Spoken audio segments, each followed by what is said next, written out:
मैं प्रवक्ता हिंदी डाइट हमीरपुर हिमाचल प्रदेश से आपके समक्ष डीएलएड द्वितीय वर्ष के पाठ्यक्रम से संबंधित चिंतन कौशल पर जो है अपने विचार व्यक्त कर रहा हूँ। जैसा कि पाठ्यक्रम में है, ये दूसरी इकाई है चिंतन कौशल हिंदी भाषा एवं समसामयिकता से यह प्रश्न लिया गया है। तो हमारा आज का प्रश्न है कि चिंतन कौशल क्या है, इसको कैसे विकसित किया जा सकता है।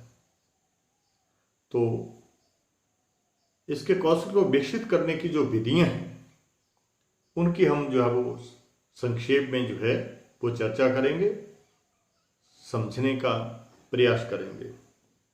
सर्वप्रथम मैं कौशल पर जाना चाहता हूं। कौशल का अर्थ होता है निपुणता, होशियारी। कौन सा काम हमने कैसे करना है, कब करना है, कौन काम पहले करना है, कौन बाद में करना है। इसी तरह भाषाई दृष्टि से भी जो चिंतन है, सोच विचार है, इसको करने का भी समय होता है। किस समस्या का समाधान पहले निकालना है, किस समस्या का हल जो है समाधान पहले निकालना है, तो उसको जो है वो चिंतन कौशल बोलते हैं। ऐसी प्रक्रिया चिंतन, थिंकिंग इज ए प्रोसेस, उनके चिंतन एक ऐसी प्रक्रिया है जो सभी प्राणियों में होती है। सारे जीवधारी सोचते हैं। हम तो मनुष्य हैं, सोच विचार तो बहुत बार करते हैं, लेकिन जो अन्य जंगली जानवर हैं, जीव जंतु हैं, वो भी सोच विचार करते हैं। वो भी अपनी सुरक्षा को ध्यान में रखते हुए आगे पीछे चलते हैं, घूमते फिरते हैं, चरते विचरते हैं। इसे एक अप्रत्यक्ष मानसिक क्रिया कहा गया है। चिंतन को ये दिखाई नहीं देती है। जैसे हम कोई काम कर रहे हैं, पढ़ा रहे हैं, सीख रहे हैं, जो भी कर रहे हैं उसको हम बखूबी देख सकते हैं। लेकिन जो मन ही मन ये चिंतन किया जाता है, सोच विचार किया जाता है, ये किसी को दिखाई नहीं देता है। कुछ लोगों ने इसे वातावरण से मिलने वाली सूचनाओं का मानसिक जोड़ तोड़ कहा है। देखो, वातावरण से मिलने वाली सूचनाएं, जो हमारा निकटवर्ती माहौल है, वातावरण है, क्षेत्र से जुड़ी समस्याएं हैं, उनमें हर कोई अपने अपने मन मस्तिष्क के अनुसार जो है वो सोच विचार करता रहता है। फिर कुछ लोग किसी समस्या या उद्देश्य या इसके समाधान या अनुक्रिया के बीच होने वाली मध्यस्थ प्रक्रिया मानते हैं। लेकिन इतना स्पष्ट है कि इस प्रक्रिया को हम देख नहीं सकते, ये हमें दिखाई नहीं देख सकती है। हम सोच रहे हैं तो हमें सोचते हुए कोई देख नहीं सकता है। जो हम सोच रहे हैं वो हमें भी दिखाई नहीं देता है। कुछ एक चिंतकों के अनुसार जो परिभाषाएं हैं चिंतन की, जैसे सिल्वरमैन है, चिंतन एक ऐसी मानसिक प्रक्रिया है जो हम लोगों को उद्दीपक और घटनाओं के प्रतीकात्मक प्रतिनिधित्व द्वारा किसी समस्या का समाधान करने में मदद करती है। देखो, हमारे पास कोई भी समस्या है, उसके बारे में जो सर्वप्रथम हम चिंतन करते हैं, सोच विचार करते हैं। यही सिल्वरमैन का जो है वो मानना है। बेरोन ने एक छोटी सी परिभाषा लिखी है। चिंतन में प्रत्ययों, प्रतिज्ञप्ति तथा प्रतिभाओं का मानसिक जोड़ तोड़ कहा है। यानी कि मन मस्तिष्क में ही हम जो है वो सोच विचार करते हैं। तो ये चिंतन की जो है संक्षेप में कुछ एक विचारकों और अपने मन मस्तिष्क के अनुसार जो है आपके बीच में परिभाषा रखी है। कौशल वैसे भाषण कौशल होता है, श्रवण कौशल होता है, पठन कौशल होता है, वाचन कौशल होता है हिंदी भाषा में। तो उसी तरह ये चिंतन कौशल भी जो है वो इन्हीं में से एक है, क्योंकि ये भी एक कुशलता है, कौशल है कि किस समस्या के समाधान के बारे में जो है वो पहले हमने सोचना है। तो ये हम चिंतन 6 प्रकार से कर सकते हैं। दूसरे शब्दों में चिंतन कौशल यदि हमने अपने आप में जो है वो विकसित करना है तो उसमें 6 तरीके हैं, 6 विधियां हैं। मुख्यतः जो वो 6 विधियां हैं, लेकिन हमारे पाठ्यक्रम में जो है वो 5 दी हुई हैं। स्वतंत्र चिंतन सभी करते हैं, इसको जो है वो हम छठे में लेंगे तो हमारे पास जो पहली विधि है वो है चर्चा। चर्चा कम से कम 2 लोगों के बीच में होती है, कम से कम। ये ज्यादा भी हो सकते हैं, 8-10 भी हो सकते हैं। सभी के अपने अपने विचार होते हैं। जिस समस्या का हम हल जो है वो खुद नहीं निकाल सकते हैं, जिसका समाधान हमें कोई नजर आता नहीं है, उसके बारे में हम सबसे पहले अपने मित्र से बात करते हैं। मित्र बोलता है कि मुझे इसके बारे में ज्ञान नहीं है, मैं इस समस्या का समाधान नहीं कर सकता हूँ।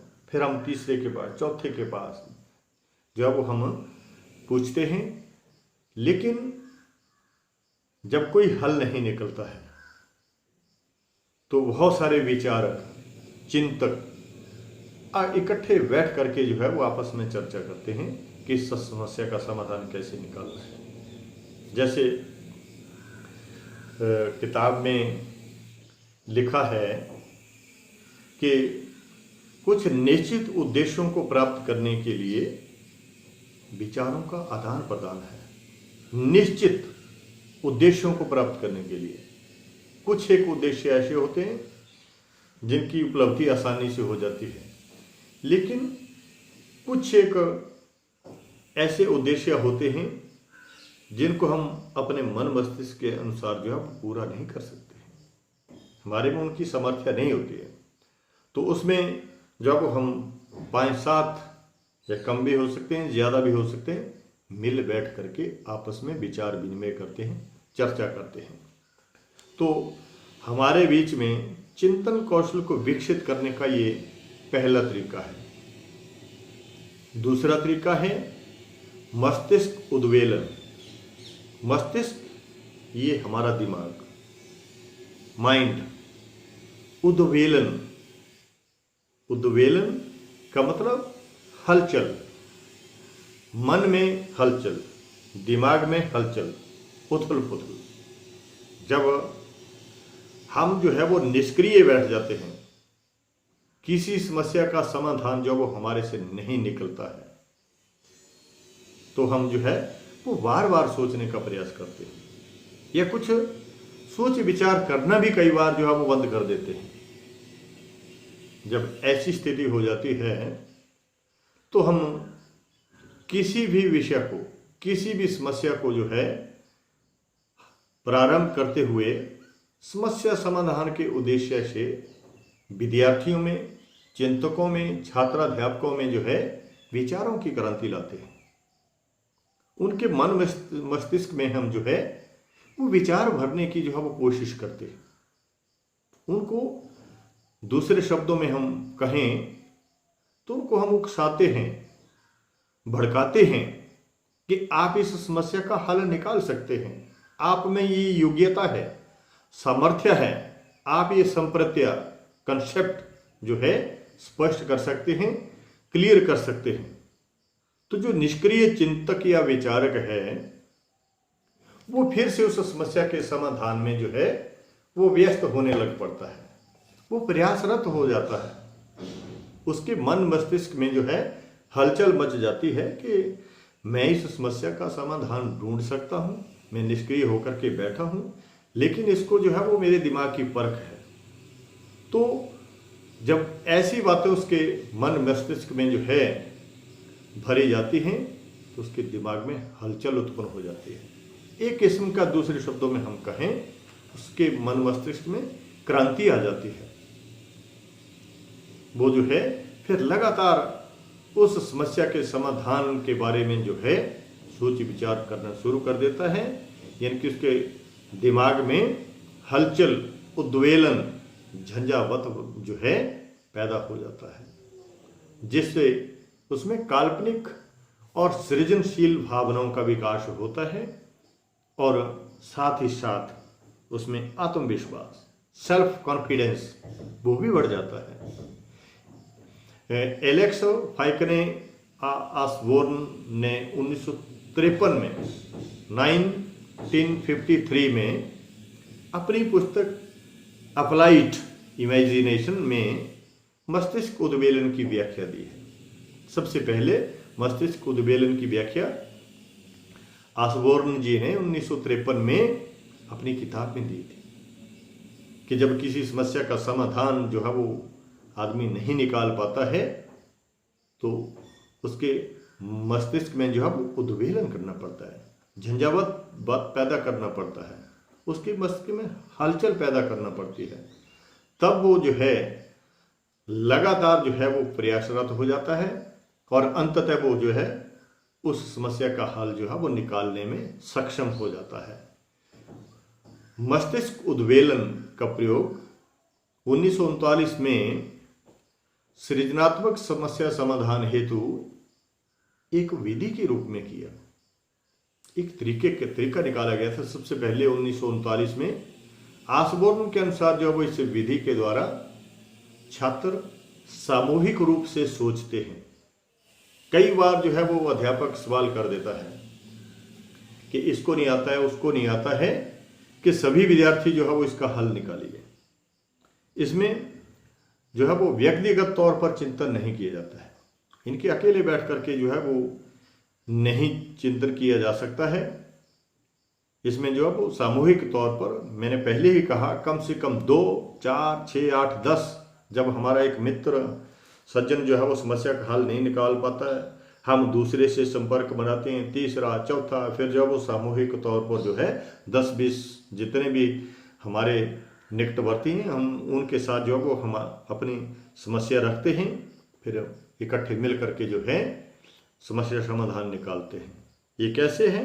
मस्तिष्क उद्वेलन, सबके मस्तिष्क में, दिमाग में, माइंड में जो है हलचल पैदा करना पड़ती है, क्रांति लाना पड़ती है।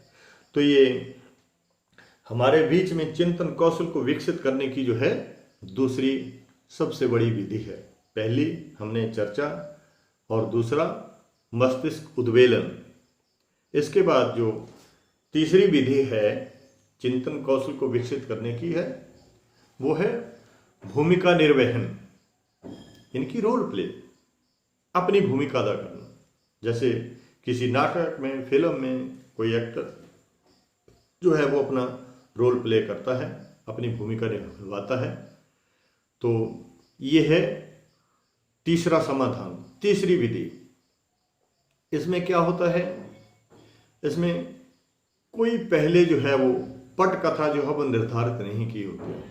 बिना किसी पूर्व निर्धारित पटकथा के भावी परिस्थितियों के आधार पर अभिनय करके स्थिति के विभिन्न पक्षों संश्लेषण विश्लेषण करते हुए स्थिति को प्रस्तुत किया जाता है। देखो, पहले कोई समस्या नहीं होती, समस्या भी तुरंत उत्पन्न होती है, समाधान भी तुरंत निकालने का प्रयास किया जाता है। सबसे पहले जो समस्या पैदा होती है, समस्या तैयार की जाती है, उसके पहलुओं को एकत्रित किया जाता है, फिर उसके बाद जो है वो यानी कि संश्लेषण एकत्रित करने को बोलेंगे, विश्लेषण उनका खंडन किया जाता है, उनको अलग अलग पार्ट्स में कर दिया जाता है। फिर जितने भी चिंतक विचारक होते हैं उनको एक एक पार्ट दे दिया जाता है। फिर जो है जब सभी अपनी अपनी समस्या का समाधान निकाल लेते हैं तो जो एक सबसे बड़ी समस्या होती है जिसका हमने विश्लेषण किया होता है उसका हल हम जो है वो मिल बैठ के निकाल लेते हैं। तो यह है हमारे पास भूमिका निर्वहन, इनकी रोल प्ले अदा करना। जैसे कोई नाटक है, नाटक में कोई किसका रोल अदा करता है, कोई किसका रोल अदा करता है, कोई नायक का, कोई नायिका का, कोई अन्य रोल अदा करता है। सभी अपना अपना रोल निभाते हुए जो है वो एक नाटक को अंतिम रूप देते हैं। तो ये है तीसरा चिंतन कौशल को विकसित करने का बढ़िया तरीका, रोल प्ले या भूमिका निर्वहन जिसको हम कह सकते हैं। इसके बाद है चौथा जो तरीका है वो है वार्म अप। वार्म अप ये अंग्रेजी का शब्द है। वार्म मीन्स गरमाना, गर्माहट पैदा करना। ये मस्तिष्क उद्वेलन से जो है वो मिलता जुलता तरीका है, लेकिन थोड़ा सा फर्क है, मामूली सा फर्क है। उसमें जो है सामूहिक तौर पर काम किया जाता है, लेकिन यहाँ पर समस्या चाहे व्यक्तिगत है चाहे सामूहिक है, कैसी भी समस्या है, इसमें जो है व्यक्तिगत तौर पर जो है वो चिंतन किया जाता है। इसके लिए जो है वार्म अप जो है वो चिंतक को किया जाता है। वार्म अप मीन्स गर्म करना, उकसाना, भड़काना, एक किस्म का स्टिमुलिश इनके उद्दीपन का काम करना। ये विधा वातावरण निर्माण का कार्य करती है। इनकी समस्या के समाधान के लिए जो है वो ये माहौल तैयार करती है। उस समस्या से का हल निकालने के लिए जो एक क्लाइमेट का, वातावरण का, एनवायरनमेंट का जो है वो निर्माण किया जाता है, ताकि जो चिंतक है, समस्या का समाधान निकालने वाला है, वो खुद उसका हल आसानी से निकाल लेता है। इसके माध्यम से विश्लेषणात्मक तथा आलोचनात्मक चिंतन के लिए किसी एक विषय या समस्या पर विद्यार्थियों को संवेदनशील बनाया जाता है। प्राय खेल या प्रश्नोत्तर विधा के माध्यम से वार्म अप करवाया जाता है। इनकी प्ले वे मेथड, खेल के माध्यम से जो है किसी समस्या के समाधान के लिए जो है वो वार्म अप किया जाता है। जैसे किसी ने जो है वो कोई क्रिकेट का या किसी अन्य खेल का जो है वो मैच जीतना है, तो मैच जीतने के लिए शुरू में जो वो वार्म अप अभ्यास करवाए जाते हैं, वार्म अप। तो ठीक वैसे ही समस्या का समाधान निकालने के लिए सबसे पहले जो है वार्म अप किया जाता है। ये चौथा चिंतन कौशल को विकसित करने का जो है वो हमारे पास तरीका है। इसके बाद जो अंतिम तरीका है वो है मौन खंडन। कई बार चिंतक या विचारक किसी समस्या का समाधान जो है नहीं निकाल पाते हैं, तो वो अपने विचार अभिव्यक्त करने से मना कर देते हैं, चुप हो जाते हैं, ना हाँ करेंगे ना करेंगे, चुपचाप बैठ जाएंगे। उनको जो है वो उस समस्या के समाधान का कोई तौर तरीका नजर नहीं आता है। इस विधि को, मौन खंडन विधि को चुप्पी तोड़ना भी कहा जाता है। इनके चिंतक या विचारक जो है वो चुप बैठ जाता है, निष्क्रिय होकर के बैठ जाता है। इसमें सभी विद्यार्थी, सभी छात्र अध्यापक, इनके सभी चिंतक जो है सामूहिक तौर पर हिस्सा लेते हैं, प्रत्यक्ष हिस्सा लेते हैं, इकट्ठे बैठते हैं। ऐसा नहीं है कि टेलीफोनिकली या दूरभाष के माध्यम से या अन्य किसी साधन से इकट्ठे बैठेंगे। वो जो है फिर इकट्ठे बैठ करके जो है वो हल निकालेंगे। प्रत्येक छात्र के लिए, प्रत्येक छात्र अध्यापक के लिए, चिंतक के लिए अभिव्यक्ति, चिंतन व विचार प्रदर्शन की एक निश्चित समय सीमा होती है। समय दे दिया जाता है, टाइम बाउंड कर दिया जाता है कि इतने समय के अंदर आप इस समस्या का हल करेंगे। हर एक चिंतक जो है, हर एक विद्यार्थी को जो है वो एक वाक्य बताना होता है। तरीका है ये, एक वाक्य बताना होता है कि प्रस्तावित समस्या, जो समस्या है उसका जो है वो क्या अनुभव करता है। सिर्फ एक पंक्ति में हल निकालना है, एक पंक्ति में, एक वाक्य में जो है उसका हल निकालना है। इसमें सभी विद्यार्थी होते हैं, एक एक वाक्य, एक एक तरीका जो है सभी बताते हैं। जो फाइनल तरीका होता है अंततः उस समस्या के समाधान के लिए उसको अपनाया जाता है। प्रस्तावित समस्या का जो है किसका अनुभव जो है समस्या के समाधान के लिए ज़्यादा काम आता है, उसका जो है वो सहारा लिया जाता है। एक चिंतक द्वारा प्रस्तुत विचारों की जो है पुनरावृत्ति नहीं होनी चाहिए। देखो, जो एक चिंतक ने सुझाव दिया, एक विद्यार्थी ने, एक छात्राध्यापक ने सुझाव दिया, समस्या का समाधान का तरीका निकाला, वो दूसरा उसको दोहरा नहीं सकता है। सब अपने अपने तरीके से इस समस्या समाधान की जो है कोई न कोई युक्ति निकालते हैं। अर्थात विश्लेषणात्मक तथा आलोचनात्मक चिंतन मौलिक विचारधारा को भी प्रोत्साहित करता है, उत्साह बनाता है। प्रोत्साहन जो है वो चिंतकों को, विद्यार्थियों को इससे मिलता है। तो मेरे नज़रिए से डीएलएड द्वितीय वर्ष के पाठ्यक्रम के अनुसार जो है चिंतन कौशल को विकसित करने के यही प्रमुख जो है वो विधियां हैं, जिनके बारे में जो है वो हमने आपके साथ जो है वो विचार विमर्श किया। मुझे लगता है कि आप भी इन विधियों के माध्यम से जो है अपने चिंतन को जो है, चिंतन कौशल को जो है वो विकसित कर सकते हैं। इसी के साथ आप सभी का जो है, दर्शकों का, श्रोताओं का बहुत बहुत धन्यवाद।